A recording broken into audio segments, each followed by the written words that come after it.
حضرت سلیمان علیہ السلام کا تعلق بنی اسرائیل سے تھا۔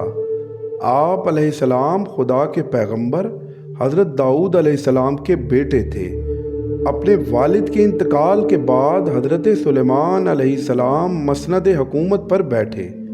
مفسرین لکھتے ہیں کہ حضرت سلیمان علیہ السلام نے ایک نہایت عالیشان اور پرتکلف مکان بنوایا جس کا طول و عرض 36 کوس تھا، اور اس میں کام آنے والی اینٹیں سونے چاندی کی تھیں۔ اس مکان کی دیواروں اور چھتوں پر یاقوت و زمرد جڑے ہوئے تھے۔ اس مکان میں آپ علیہ السلام نے اپنے لیے جو تخت بنوایا اس کی لمبائی 30 کوس تھی۔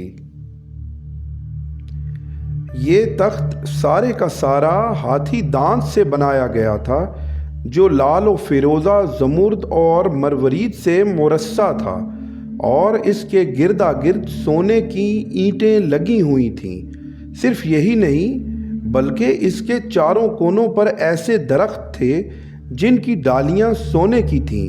ہر ڈالی کے اندر ایک طوطی اور طاؤس بنا کر اس کے پیٹ کے اندر مشک بھرا تھا اور خوشے انگور کی مانند تھے۔ تخت کے نیچے دائیں اور بائیں جانب 1000 سونے کی کرسیاں لگائی گئی تھیں جن پر آدمی بیٹھے تھے، اور ان کے پیچھے جنوں اور انسانوں میں سے غلام کھڑے کیے گئے تھے۔ ایک دفعہ کا ذکر ہے کہ دربار لگا ہوا تھا۔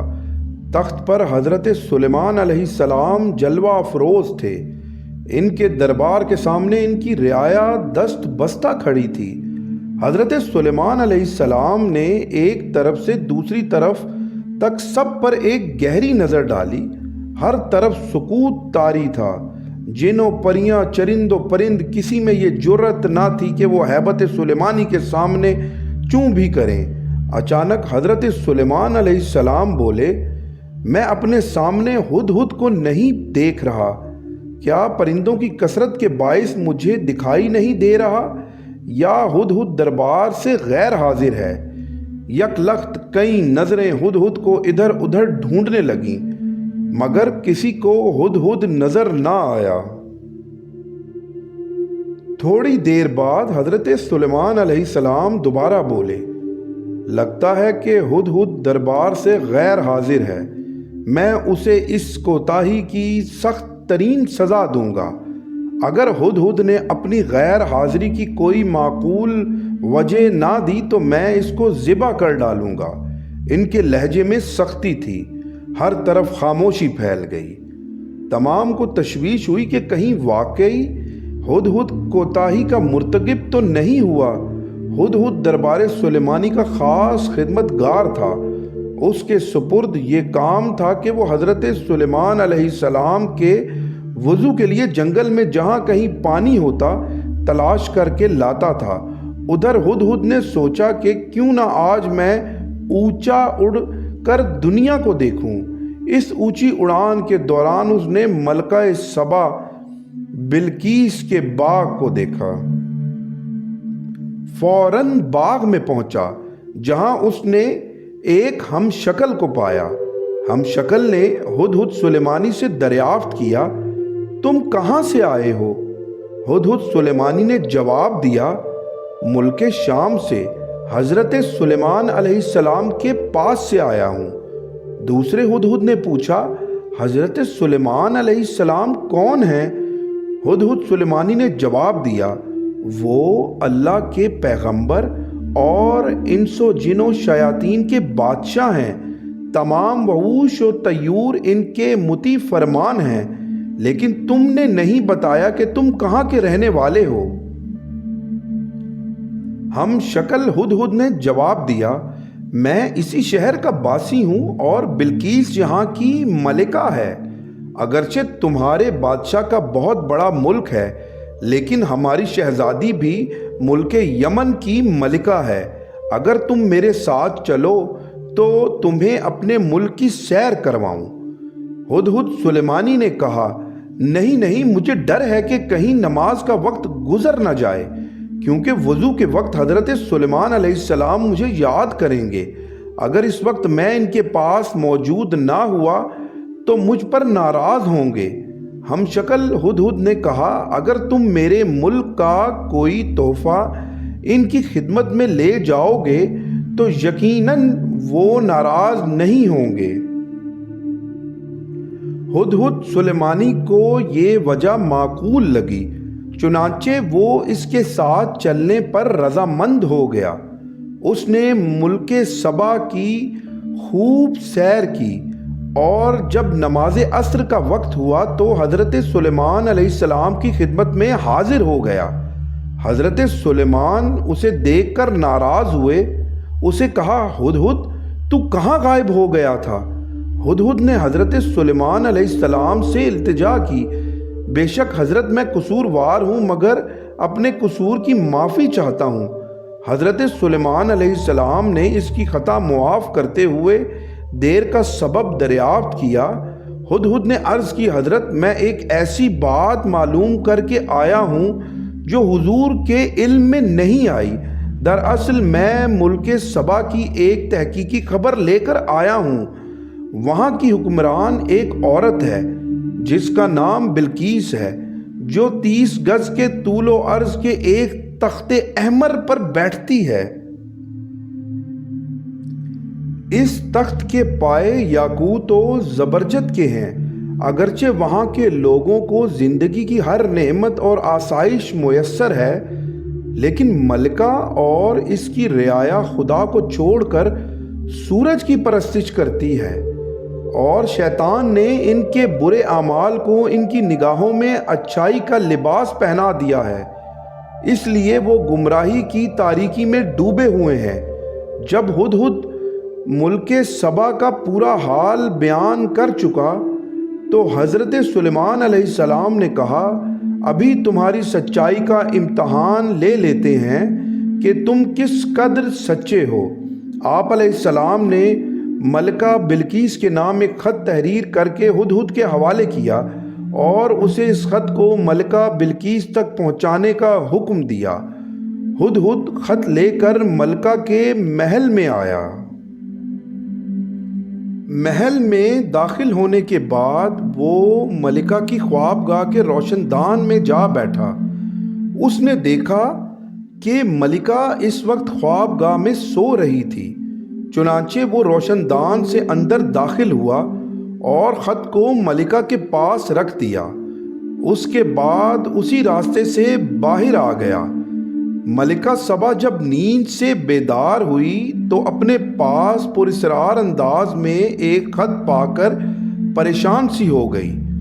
اس نے خط کو الٹ پلٹ کر دیکھا تو اس پر حضرت سلیمان علیہ السلام کی مہر دیکھ کر مزید پریشان ہوئی۔ ملکہ نے خط کھول کر پڑھا جس میں تحریر کیا گیا تھا کہ اپنی قوت اور طاقت پر ہرگز اتنا ناز نہیں کرنا چاہیے، بلکہ خدائے واحد و برتر کے روبرو جھک جانا چاہیے۔ اسی کی رضا کو اپنا نصب العین اور اس کے احکام کی پابندی کو اپنا شیوا بنانا چاہیے۔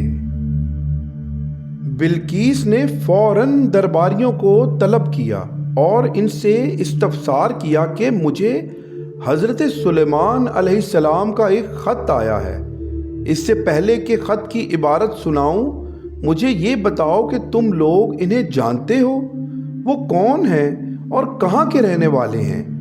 جی ہاں، تمام درباری یک زبان بولے، ہم انہیں جانتے ہیں، وہ بہت طاقتور اور جلیل القدر فرما رواں ہیں، بلکہ لوگوں کو دین حق کی دعوت دیتے ہیں اور خود کو پیغمبر کہلواتے ہیں۔ درباریوں کے جواب کے بعد ملکہ بلقیس نے حضرت سلیمان کا پورا خط پڑھ کر انہیں سنایا اور ان سے حضرت سلیمان علیہ السلام کے خط کا جواب دینے کے لیے مشورہ طلب کیا، جس پر چند بڑے درباریوں نے عرض کی ملکہ عالیہ، ہمیں حضرت سلیمان علیہ السلام سے مرعوب ہونے یا خوف کھانے کی کوئی ضرورت نہیں، کیونکہ ہمارے پاس بے حساب جنگی ساز و سامان ہے، ہم بھی زبردست قوت و طاقت کے مالک ہیں۔ اگر انہوں نے حملہ کیا تو ہم ہر خطرے کا مقابلہ بہتر طور پر کریں گے، لیکن اس کے باوجود آپ جو بھی مناسب فیصلہ کریں گی ہم اس کی تعمیل کے لیے ہر لحظہ تیار ہیں۔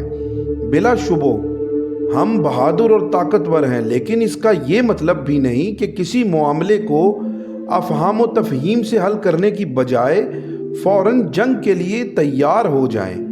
ملکہ بلقیس نے کہا، آپ سب کو معلوم ہونا چاہیے کہ جنگ کے ہمیشہ دو پہلو ہوتے ہیں، فتح و شکست۔ ظاہر ہے شکست کی صورت میں سخت ذلت و خواری سے سامنا ہوتا ہے۔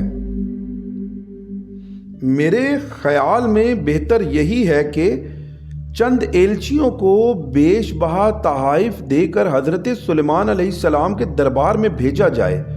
اس بہانے سے وہ ان کی جاہ و حشمت و شوکت و عظمت کا بخوبی اندازہ کر آئیں گے، جس کے بعد ہم بہتر فیصلہ کرنے کے قابل ہوں گے۔ یہ بھی واضح ہو جائے گا کہ وہ ہم سے کیا چاہتے ہیں۔ اگر وہ واقعی زبردست قوت و طاقت کے بادشاہ ہوئے تو ان سے لڑنا بے سود ہوگا، کیونکہ ایسے بادشاہ جب کسی ملک کو فتح کرتے ہیں تو اسے برباد کر دیتے ہیں، لہٰذا بلا وجہ بربادی مول لینے کی کیا ضرورت ہے؟ ملکہ کی رائے پر تمام درباریوں نے یک زبان اتفاق کا اظہار کیا۔ چنانچہ ملکہ کے چند ایلچیوں کو بیش قیمت تحائف دے کر حضرت سلیمان علیہ السلام کی خدمت میں روانہ کیا۔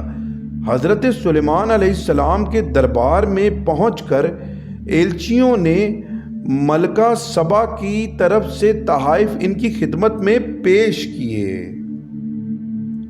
حضرت سلیمان علیہ السلام نے تحائف پر ایک نظر ڈالتے ہوئے ایلچیوں کو مخاطب کیا، جن قیمتی اشیاء سے تم مجھے بہلانے پھسلانے کے لیے آئے ہو، ان سے زیادہ قیمتی اور گراں قدر اشیاء میرے خدا نے اپنی رحمت سے مجھے عطا کر رکھی ہیں۔ میرے نزدیک تمہارے ان بیش قیمت تحائف کی کوئی اہمیت نہیں۔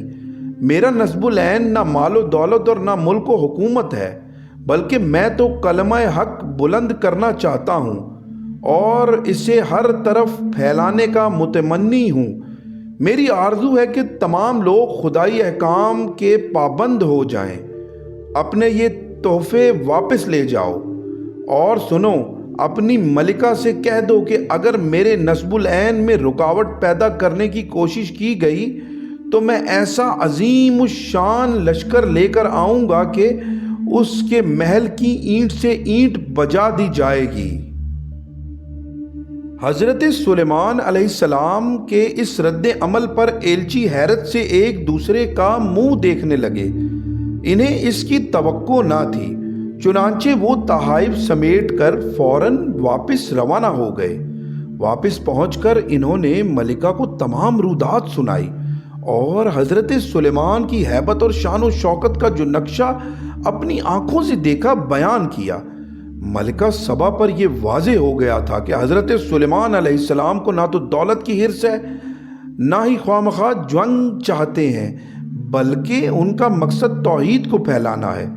چنانچہ ملکہ نے خود ان کے پاس جانے کا ارادہ کیا اور اپنے تخت کو درمیانی محل میں منتقل کر لیا، جس کے 4 اطراف ایسے ہی 7 محل تھے جن کی دہلیزوں کو طے کیے بغیر کوئی اندر نہیں جا سکتا تھا۔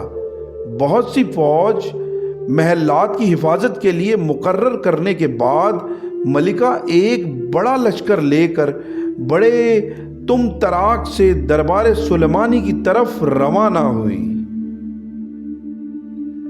ادھر حضرت سلیمان علیہ السلام کا دربار لگا تھا۔ سب درباری حاضر تھے کہ حضرت سلیمان علیہ السلام کو ملکہ سبا کے آنے کا علم ہوا۔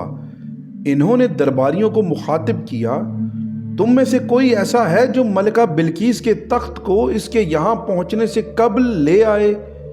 ایک جن آگے بڑھا اور بولا، حضور، دربار برخاست ہونے تک تو میں لا سکتا ہوں۔ آپ علیہ السلام نے فرمایا، نہیں، یہ تو بہت دیر ہے، مجھے اس سے بہت پہلے ملکہ کا تخت یہاں چاہیے۔ تمام درباری خاموش کھڑے تھے۔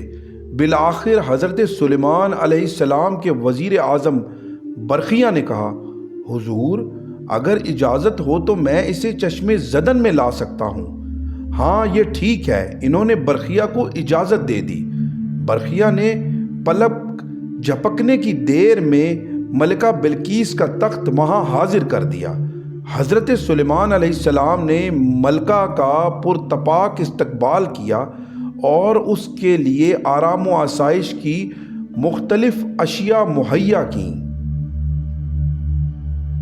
ملکہ بلقیس نے جب اپنا تخت حضرت سلیمان علیہ السلام کے دربار میں دیکھا تو اس کی حیرت کی کوئی انتہا نہ رہی۔